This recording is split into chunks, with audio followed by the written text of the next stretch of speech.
نبی کریم علیہ الصلوۃ والسلام کے صحابہ اور اہل بیت کو جب ہم دیکھتے ہیں تو ان لوگوں نے بڑے بڑے انقلاب برپا کر دی، بڑے مقاصد کی بات کرتے تھے وہ لوگ، چھوٹی موٹی بات نہیں۔ ہمارے ہاں دائرہ کار بڑا محدود ہے، بعض لوگ بھی بڑی محدود اور بڑی چھوٹی باتیں کرتے ہیں۔ مثلا اب یہ کتنی بڑی بات ہے کہ کوئی آدمی کسی کو دیندار سمجھے، نبی پاک علیہ السلام کے مصلی پہ بیٹھا سمجھے، کتنا بڑا اس نے درجہ دیا۔ اس نے کہا یار یہ دیکھو، یہ حضور علیہ الصلوۃ والسلام کے دین کا پیغام دینے، کتنا بڑا اس کو درجہ دیا گیا تھا، تو اس بندے کو کتنا بڑا مقصد اس کے سامنے ہونا چاہیے تھا کہ میں نے دین کا کام کرنا ہے، کیونکہ لوگوں نے اسے ایک بڑا درجہ دیا ہے۔ لیکن اگر وہ ذہن یہ بنا لے کہ میں ذرا دیکھوں جو آنے والا ہے وہ کچھ آپر لے کے آیا ہے کہ نہیں، اگر اس کا یہ ذہن بن جائے کہ میں نے کہیں جانا ہے تو کچھ 40,000 ملے گا کہ نہیں، تو اتنی بڑی تیری حیثیت اللہ نے بنائی ہے اور تو نے بند کہاں کر لیا اپنے آپ۔ علماء انبیاء کے وارث ہیں، تجھے تو بہت بڑی بات کرنی چاہیے تھی اور تو کہاں بند ہو گیا چند ہزار میں۔ بڑے مقاصد جو ہوتے ہیں نا، بڑے مقاصد زندگی میں، حضور کا اسوہ مبارکہ ہمیں بڑے مقاصد کی بات بتاتا ہے۔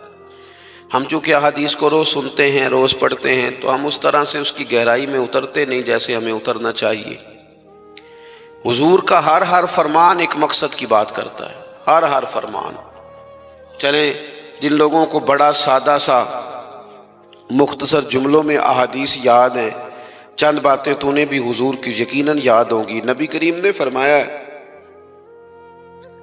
تم میں سے بہترین وہ ہے جو لوگوں کے حق میں بہتر ہے۔ آپ اس پر پورا غور کریں، اللہ آپ کو جزائے خیر دے، برکت فرمائے۔ تشریف رکھیں، محبت سے جی، محبت سے پیش ہے، پیار سے جی۔ اللہ آپ کو سلامت رکھے، برکات عطا فرمائے، خوش رکھے۔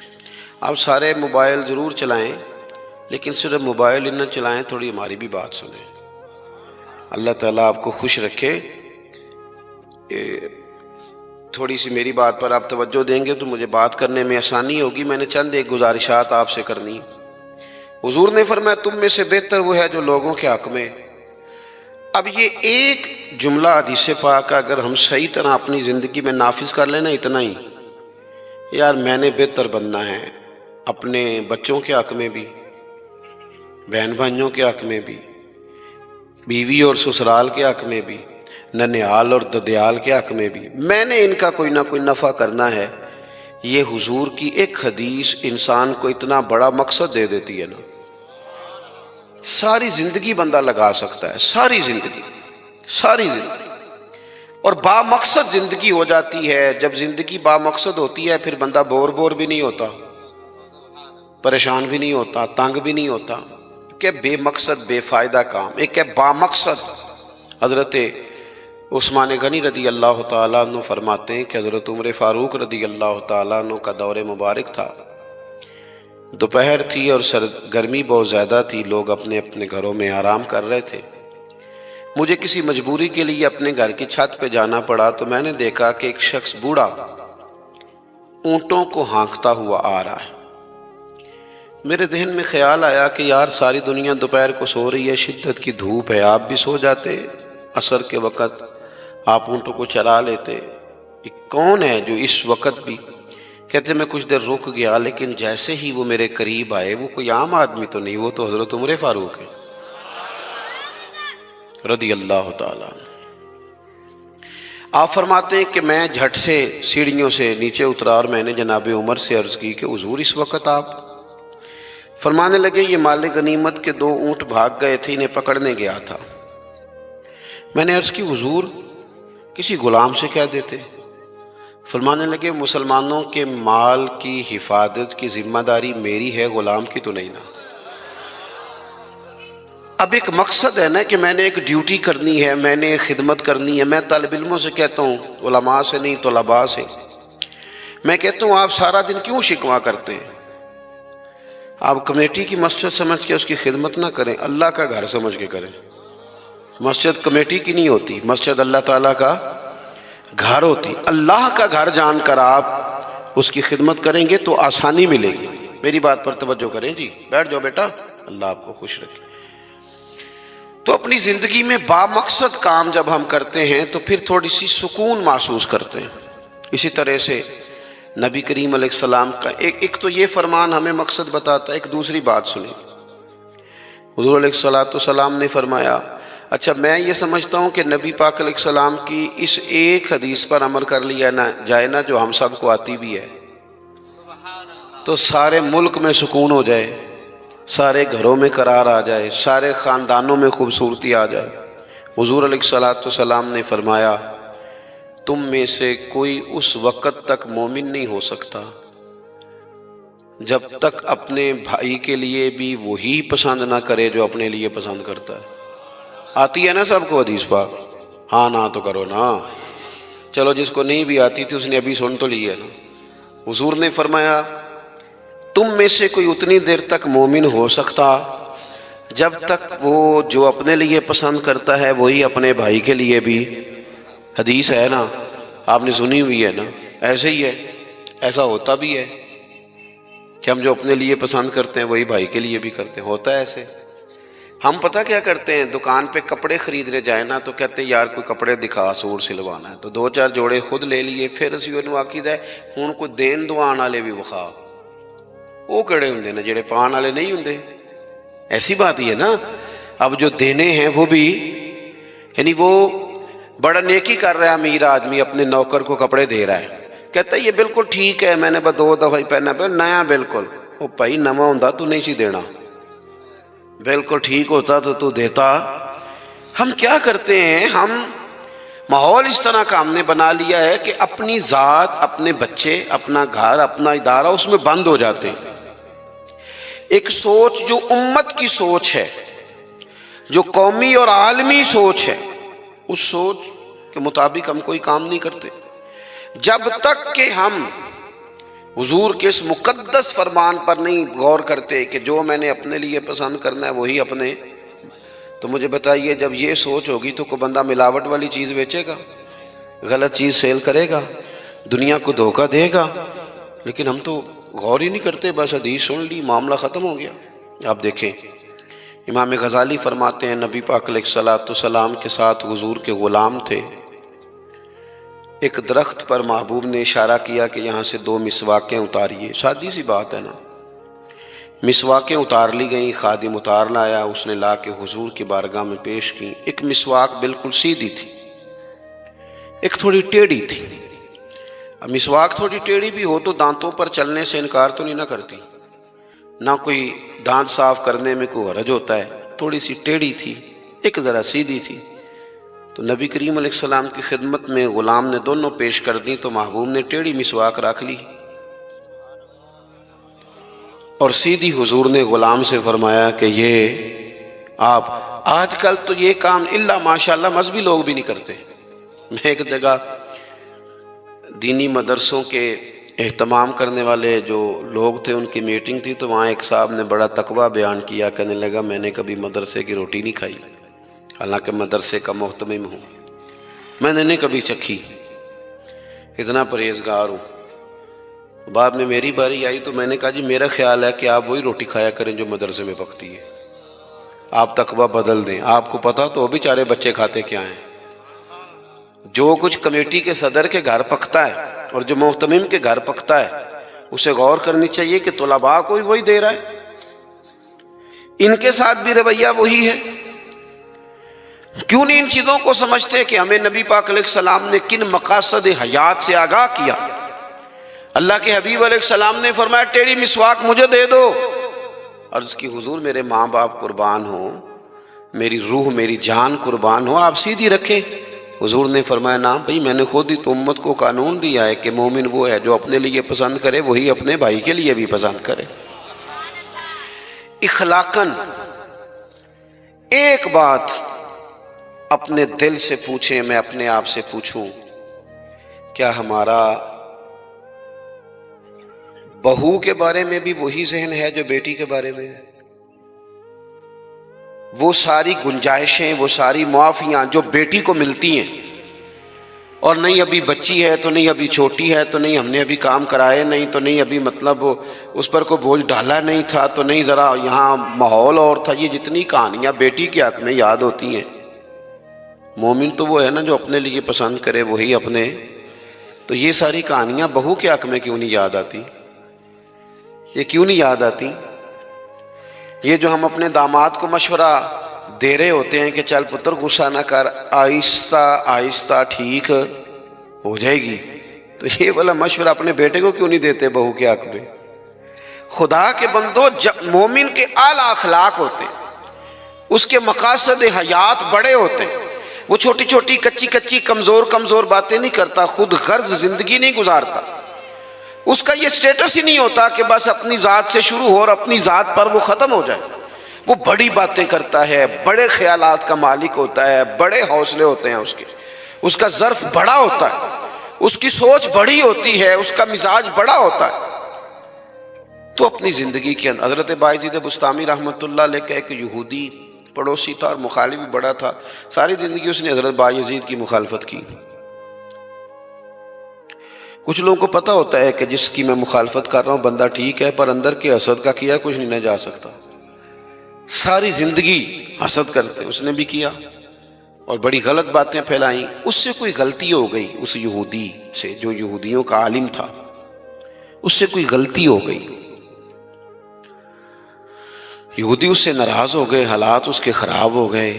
اتنا غریب ہو گیا کہ وہ چراغ جلانے کو بھی پیسے کوئی نہیں. بچہ تھا چھوٹا سا، وہ اندھیرے میں ڈرتا تھا،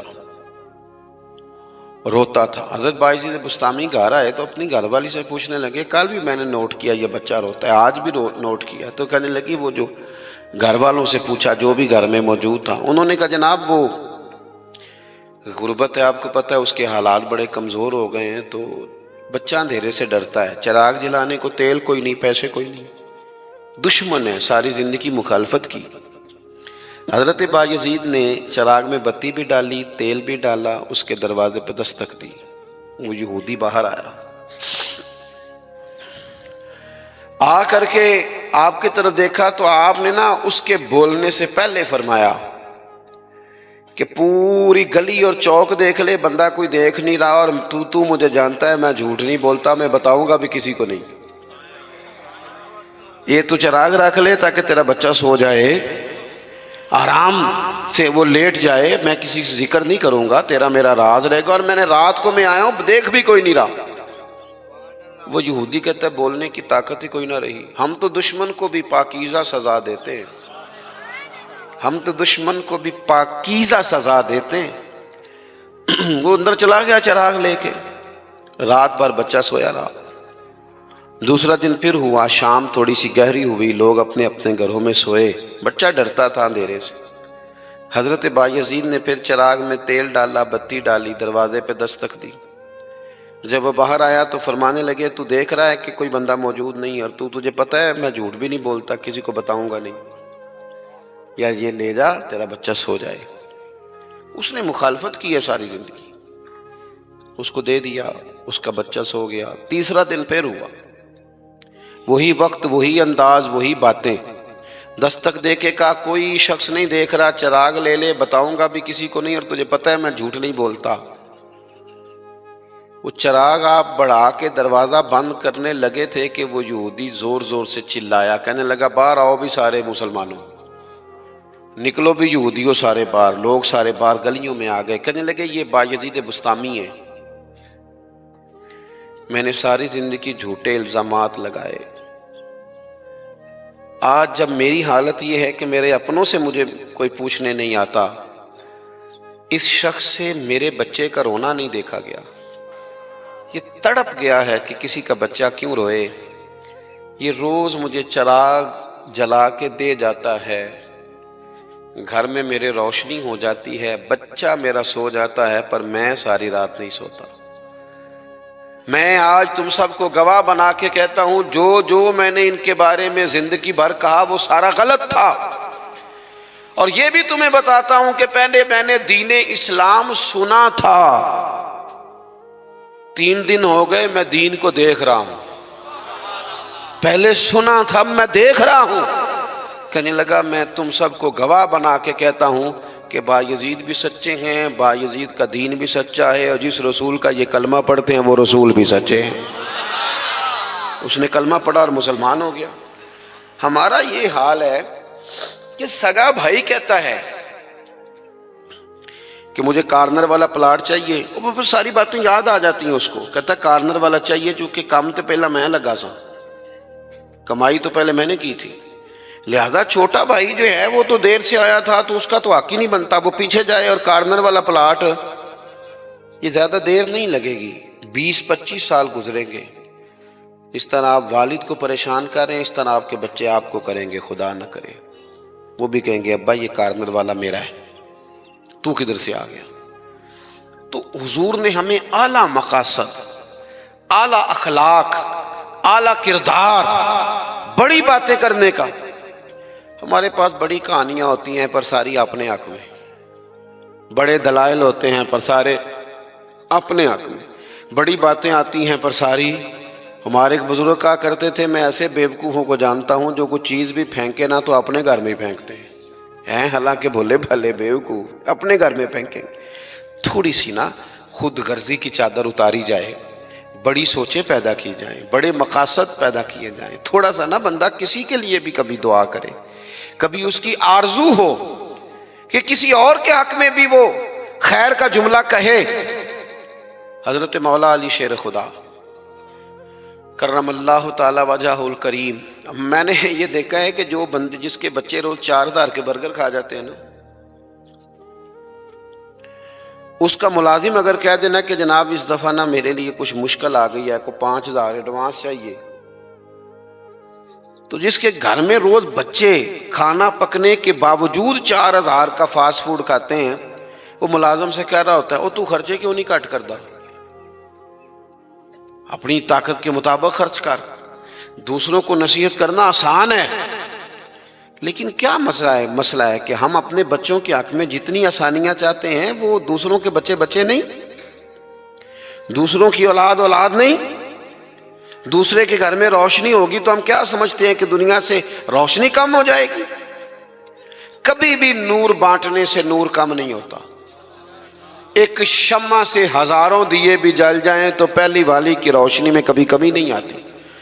اس لیے چھوٹی سوچوں سے باہر نکلا جائے، بڑی مضبوط مستحکم یہ سوچیں زندگی میں پیدا کی جائیں۔ اگر ہم محدود زندگی گزاریں گے تو پھر ٹھیک ہے، اپنی ذات سے بات شروع ہوتی ہے، اپنی ذات پہ ختم ہو جاتی ہے، اور یہ اس ملک میں یہ باقاعدہ پرموٹ کی گئی ہیں چیزیں، پرموٹ، جب تک کوئی میرے ساتھ چل رہا ہے تب تک وہ بالکل ٹھیک ہے، اور جس دن میرے ساتھ نہیں اس دن کوئی نہیں سمجھ آ رہی ہے آپ کو میری بات کی۔ ہمیں ساری دنیا کو بھی بدنام کرنا پڑے تو ہم نے ہر اس شخص پر الزام لگانا ہے جو میرے خلاف ہے۔